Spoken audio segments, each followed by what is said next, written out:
Welcome back to MythVision podcast. Elaine Pagels, Professor Pagels, how are you? Fine. It's good to see you, Derek, and good to be back. I'm really appreciating the fact that you joined me. It's been a few years and you're retired now, if I'm not mistaken. Just as of yesterday or so, yes, which is very new. And I didn't expect to because I love teaching at Princeton and I love teaching altogether. But the schedule was very dense and getting more packed every year. Mm. And there's no choice of, I was on the university's time and I thought, I need more time of my own because I have other things to do as well. So this feels like a good move. Well, I'm thankful you're taking your time from your retirement to come join me for this discussion. We're I'm talking. not retiring from my work, only from formal teaching at Princeton. Well, I don't blame you. This is a passion of yours. And of course, you hold these ideas, these texts sacred in your own life. And I want to talk about Mary. And the recent controversy that happened online is there was debate between two gentlemen. We'll leave their names out of it because you have no clue who they are. One is saying the idea that Jesus was possibly married or in some type of very close relationship with Mary Magdalene that could have potentially been sexual or much more. And the opponent to that debater brought up the idea of the gospel of Jesus' wife as a forgery. Karen L. King, I think, might have thought it was authentic at first, and then it came out to be forgery. Mhm. Question is it really even a forgery? Or is this still up for debate amongst academics? And then the follow-up, which kind of naturally flows from that is there any reason to think maybe Jesus had a closer relationship to Mary, which might have even been a marriage for all we know? That's a good question. The gospel of Jesus's wife is actually not a gospel. It's a fragment. It's about as big as a business card. And in it, there's the words in Coptic, my wife, my woman, maskime, which means my wife. And Karen King was at Harvard was very excited about this because she loved the idea that Jesus had a close relationship with Mary Magdalene, perhaps that they were married, and she publicized that. And later, as you say, it was demonstrated to be a very sophisticated forgery. If you just changed a couple strokes of the ink on this business card size fragment, it would just say the woman. Tuskime, not puskime. It's the same word. So it seems that she was wrong about the fragment, and she's had a difficult time with that. I don't see other ancient sources that speak about that kind of intimate relationship, a sexual one. The Gospel of Mary Magdalene, however, which is ancient, as you know, probably a second century text, maybe beginning of the second century, about the time the New Testament Gospels are written. It speaks about Jesus loved Mary more than the other disciples, and it even says he kissed her often on her mouth, we presume.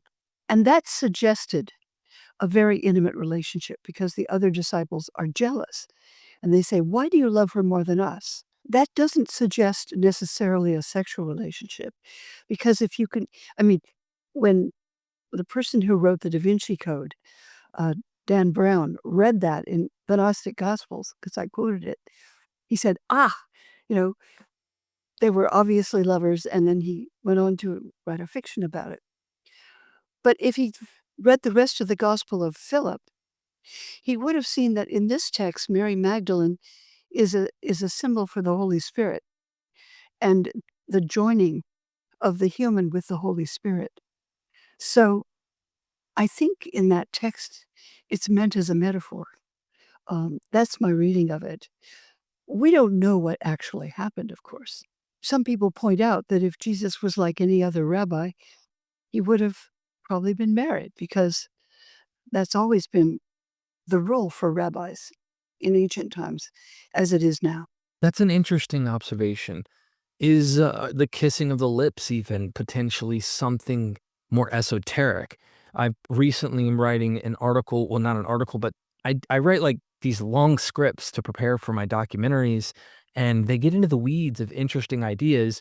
And I'm starting with baptism, and I'm realizing, hold on, this isn't just a Jewish kind of idea that mystery religions all have these initiatory forgiveness of sin ritual purification before entering into these levels.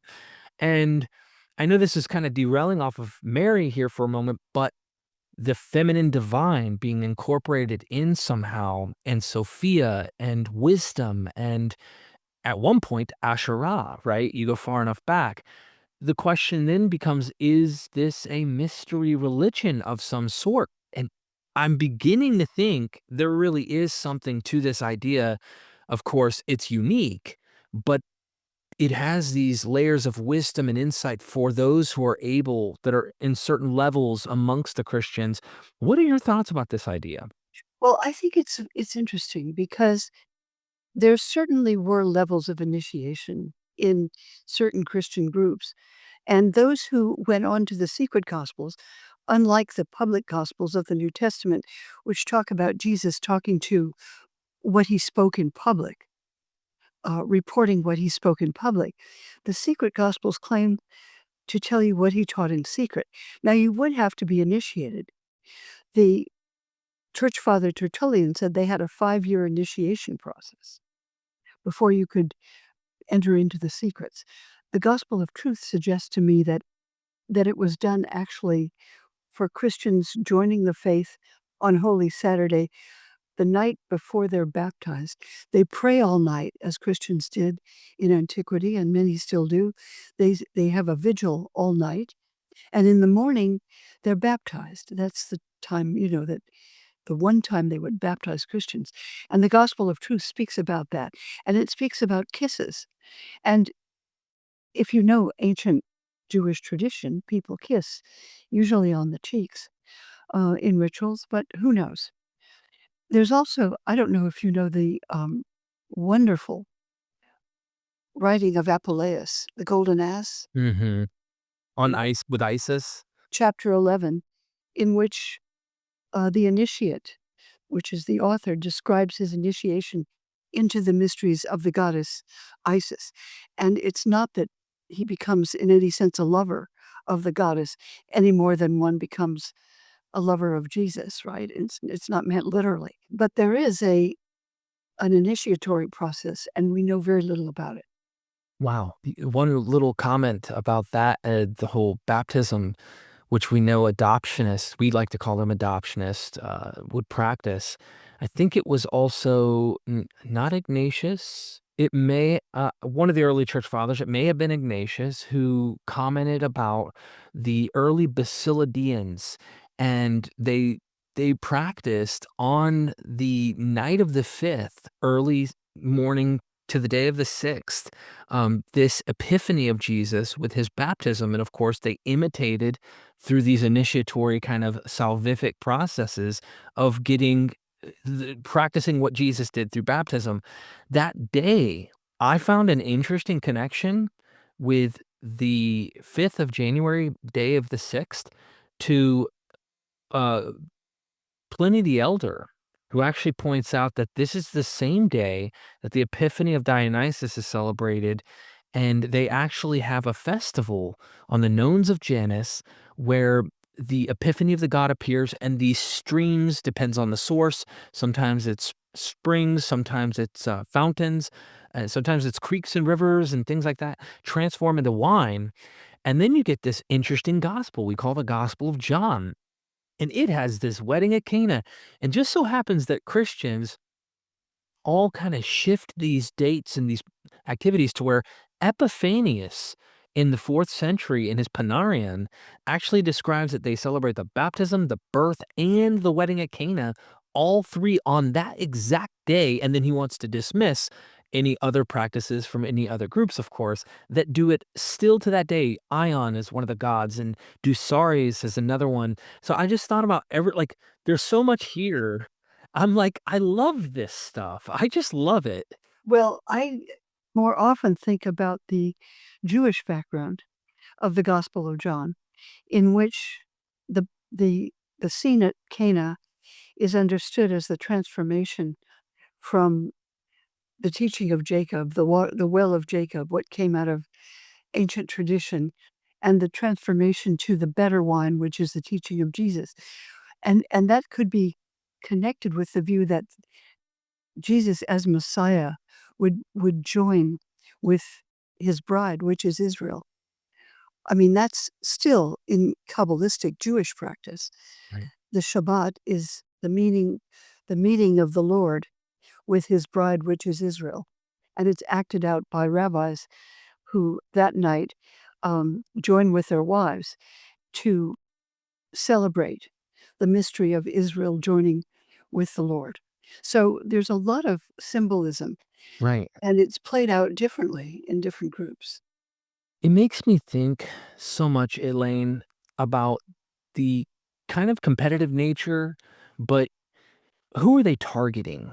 And I think it's a mix of both. And I think there's something interesting about Christianity to me is that both worlds are, I think, being targeted in some way, whether it's competitive, whether it's complementary, in some way, using the kind of philosophical idea of mimesis, imitation of other cultic figures, whether outside of the Jewish world, definitely within the Jewish world. And I think to myself, like, eat my flesh and drink my blood, right? That seems to go beyond the typical boundaries of Judaism, yet Totally it forbidden. exactly. But it also is incorporating these ideas that early what we call Gnostic sects, correct me if I'm wrong, by the way, um, they adopt these ideas and then like rework them into their own movement, their own philosophies. And of course, the heresiologists condemn them outright. But I personally find more beauty in the idea that they saw Christ fulfilling much bigger than just Jewish prophecy, but he fulfills almost like, yeah, you're going to see these models and imitations of other characters like Justin Martyr describes, just like the sons of Zeus. But rather than poo-pooing them, they say, no, no, no, he's the fulfillment of them as well. Like it's a bigger picture and it's not necessarily always us versus them, but much more adopting rather than condemning the broader world. They saw the mysteries of Christ in the mysteries of Attis and Dionysus and found a way to, I would say, syncretize, if that makes sense. Well, that's a possibility. I mean, Justin says these are just imitations of the truth that we share.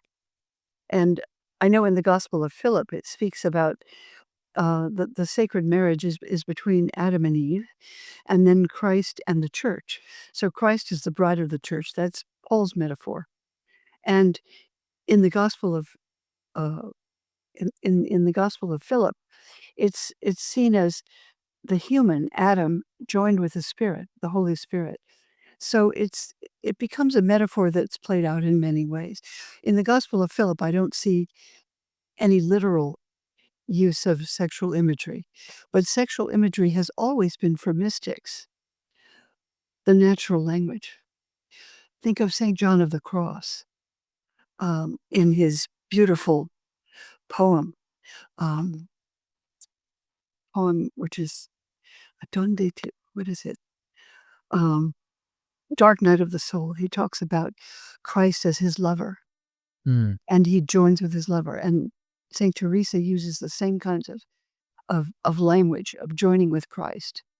It's erotic language used for as a metaphor for spiritual engagement, connection.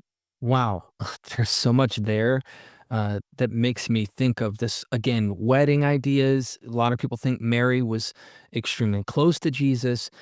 So would you say the conclusion or the verdict, it would still be out on whether or not there's anything we just don't have any clear data that suggests that conclusion, but it does suggest, at least in much of this material, however you wanna read it, that whether you read it as legendary, fictive for, females in general who are starting to be politically pushed to the wayside because other more orthodox political movements are trying to squander, uh, women in the early communities being able to speak and have equal authority.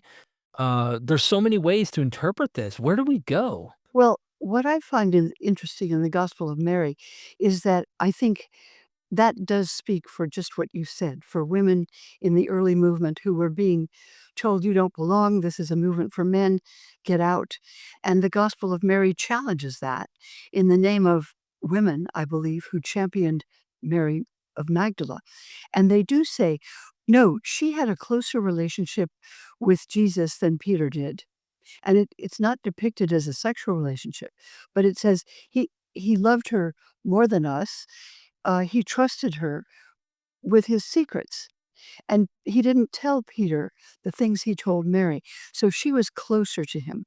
There's no indication of a sexual union in the Gospel of Mary, but there's a sense of a very special relationship which existed between her and Jesus, and that may well be true. One of the recent films that demonstrates this quite beautifully is done in 2018 by Helen Edmondson, a British screenwriter, who used the Gospel of Mary, started with the Gospels, and went through them, picturing Mary. It's the only treatment I've seen, practically, that doesn't picture her either as the wife and lover of Jesus or as a repentant prostitute. Mm. Both of those are caricatures. She uses the Gospels. Mary of Magdala is a follower of Jesus, a devotee who goes around with the disciples, and therefore could be considered a prostitute. Any woman traveling with a group of men, especially staying outdoors and so forth, would be considered a trashy woman, a slut, right? But more what fits the sources better is she was traveling with them like the other disciples. And the Gospel of Mary then ends with her understanding him better than Peter does and being closer to him. But it doesn't sexualize her. It's very interesting.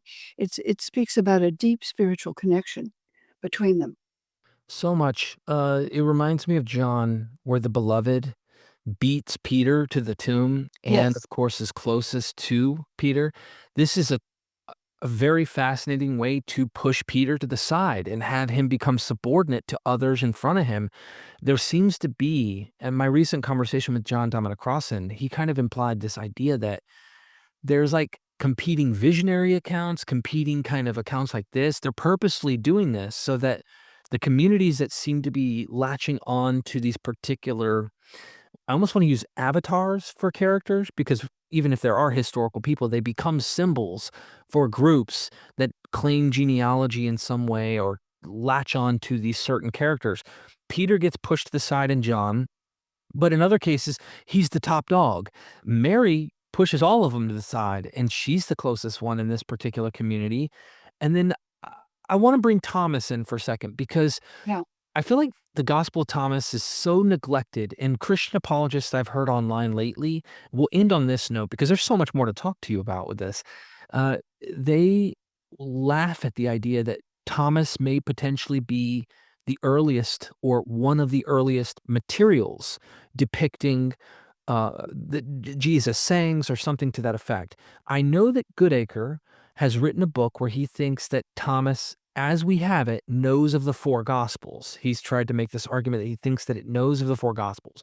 However, I've never heard you or anyone just almost like a literalist say everything in Thomas is what it was and it's the earliest stuff.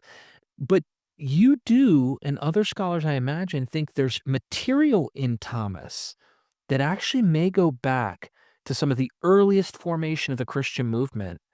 Do you know what material that Yes. is? Yes. I mean, I was puzzled by the Gospel of John. As you know, unlike all the other Gospels, Jesus doesn't talk about the kingdom of God. Hardly ever. Mentions it once. In fact, he doesn't mention it. It's mentioned by the author. Why doesn't he talk about that? What does he talk about? He talks about himself. He says, I am the way, I am the truth and the life. I am the light. I am the door. I am the bread of life. I am resurrection and the life. I am all you need, right? I am the divine source offered to you in whatever form you need. And and above all, he says, I am the only begotten Son. And John will beat you over the head with Jesus, the only begotten Son of God. Why is that something that John insists on over and over and over. You've got to believe in the only begotten Son, and if you don't, you're doomed for eternal damnation. And I thought, why? What's he what's his problem? Mm. I suggest that his problem is not that the Gospel of Thomas was necessarily written down, but some people were talking about the gospel, suggesting that you, Derek, or I, or anyone who's a follower of Jesus is a child of God, a son of God. And that's what Jesus teaches in the Gospel of Thomas. He says, when they say to you, where do you come from? Say, we come from the light. We are children of the light. We are children of the living God, right? Just like Jesus. And that teaching was going around somewhere. And John heard it and was very angry and said to himself, no, you're not like Jesus. I'm not like Jesus. Jesus is the only one who manifests God. He's the only one you can really call the Son of God. It's blasphemy to talk about other people as if we were like Jesus. But in the mystical teaching of the Gospel of Thomas, that is what Thomas teaches. He says, when you come to know yourselves, you will know that you are children of God, that knowing who you are, that you are God's children, that's what the kingdom of God is. So I'm convinced that although John didn't know probably a written text of Thomas, or we don't know, might have, he knew the kind of teaching he thought was dead wrong. And what he did was set up 3 stories about Thomas to turn him into a fool. He does this in chapter 11 when Jesus says, I'm going to Jerusalem. And the disciples are terrified because they have a sense that this is dangerous. And Thomas says, let's go with him. We're going to die with him. The second one is in John 14, which you're very familiar with. Jesus says, I'm going to my Father, and you know the way, you know where I'm going. Thomas, he's stupid. He says, we don't know the way. What are you talking about? We don't know what you're talking about. And Jesus says, Thomas, I am the way, the truth, and the life. No one comes to the Father except through me. You can't get there without the only begotten Son. Did you get that, Thomas? And the third one is where Jesus appears to the 11 disciples. And guess what? Unlike in the other Gospels, John says, oh, yeah, but Thomas wasn't there. He wasn't with them when he came. And when they said, we saw the Lord, he said, I don't believe it. So he's stubborn, he's foolish, he doesn't get anything. So Jesus has to come back a second time just for Thomas and say, Thomas, I'm here. Feel my wounds. Don't be faithless, but believe. And then Thomas falls to his knees and says, now I get it. You're not my brother. You're not my twin, as you are in the gospel. You are my Lord and my God. So he accepts John's view, you see, in the Gospel of John. It's a very clever Brilliant. reading because he puts 3 scenes that aren't in any other gospel in to show what a fool Thomas is, and then that Thomas totally agrees with John because he's challenging a view that he really thinks is wrong, which is that you too are a son of God Mm. and that you are, in a sense, the twin of Thomas. That's a mystical teaching, and he can't go there, and he won't. And he doesn't want you to go there either. So, hence the Gospel of John.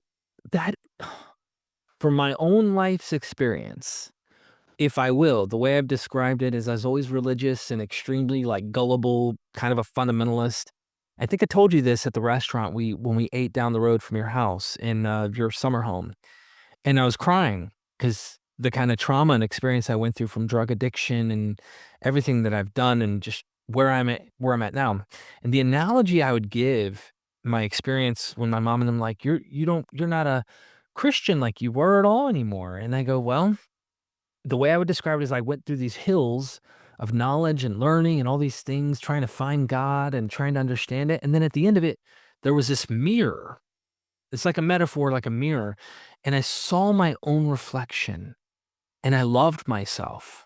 Like, I saw myself and accepted me and fell in love with me, with my flaws and all, but I was okay. And it was like, ever since then, Elaine, like, from getting clean this last time, almost 9 years, I've even gone to the hospital, had surgery about a month ago. They had to inject me with opiates. Now, that was the very thing that sent me down. Like, I could not have self-control, nothing, and my mind was just like, I had full discipline and control over my mental faculties, and today, I have freedom, I'm happy, and, like, I feel in some esoteric way, if I'm trying to be mystical here, I found myself, and there's freedom and joy in that, and it's not through the dogma approach that I was once taught.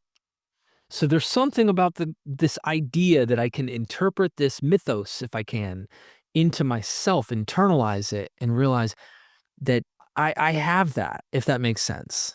Derek, what you're talking about is the move from dogma to experience.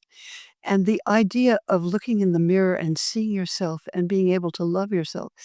It's about seeing in the Gospel of Thomas. It's the teaching is you look into yourself and who are you? You are created in God's image.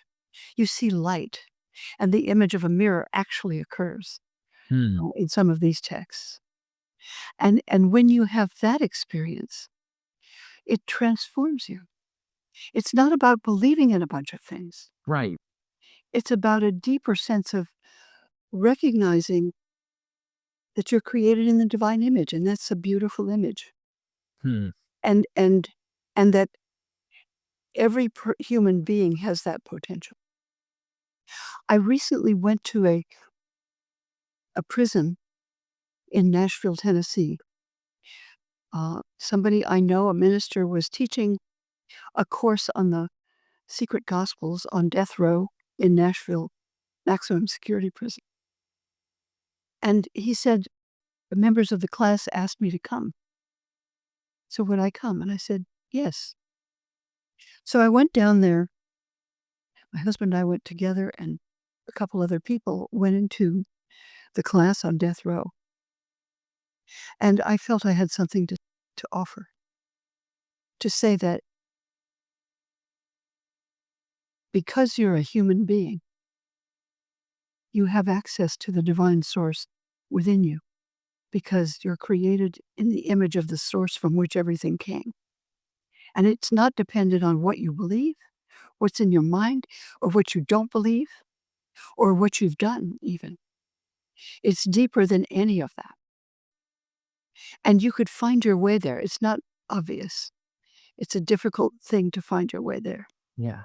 But if you do, and it's suffering and it's difficult and it's challenging, then that kind of possibility is there. And that's what mystical teaching is about. And I think Thomas is that. You just dropped some serious bombs on the internet just now. People are gonna love it. I really seriously, I love these conversations with I you. love these texts because I think they speak truth. Right. And it was a very powerful session we had, 3 hours seminar with about 14 men, 2 of them in iron cages shackled, and the rest were able to sit around with us and recognize, who do you think you really are at the deeper level? And many of them had had 20 and 30, even 40 years on death row to deal with crimes they committed when they were 17 or 18, a violent murder, a young man we met who had been horribly abused by his parents and then by his foster parents, and raging with anger, he murdered somebody, maybe 2 people. And that was like 40 years ago. He's been in prison. And that just sort of puts you through a crucible of like, what is left? You're gonna be executed by the state. And these people, those who made it through there, were quite remarkable, and they knew exactly what the kind of transformation you're talking about. Some of them did. Wow, this was so deep. I hope everybody will take the time not only to internalize what you said here and find a way to make sense of it, but hopefully they can find their own truth with this. Like, find it. Once you get it, you know you have this, right? The experience is so profound. Um, but also go check out Elaine Pagels' books. Go in the description, get her latest book right now. The name of the book again, Elaine? I'm sorry off the top of Well, my. that one's not out yet. It's coming out in April. The one where I talk about Thomas and John mostly is the one called Beyond Belief, The Secret Gospel of Thomas, and it has the Gospel of Thomas in the back. The text that's coming out in April is much more comprehensive. It speaks about the New Testament accounts and also moves from there to the secret gospels and then to questions of what do we know historically, militarily, politically, socially, life on the ground in Judea in the first century. And how do we put that together? And most importantly, why do we bother with the stories of Jesus? That's my question. And I learned some things about why I love them in the process. Look, I'm skeptical of what literally happened, but I love the stories as well. And I hope that I do a better job in the future of reflecting that. And I hope more people will find a deepening understanding of this material. And of course, use that kind of rubric for everything. All of these ancient sacred stories that people have, I hope they'll apply this as well to those. Uh, Dr. Pagels, is there anything that you'd like to say before we go? No, I think we've said a lot today, Derek, and I've really enjoyed the conversation. Thank you. You're a fantastic scholar and a great friend. I hope more people will take the attention on your work and consider what you're saying today. Thank you so much, ladies and gentlemen, and never forget, we are MythVision.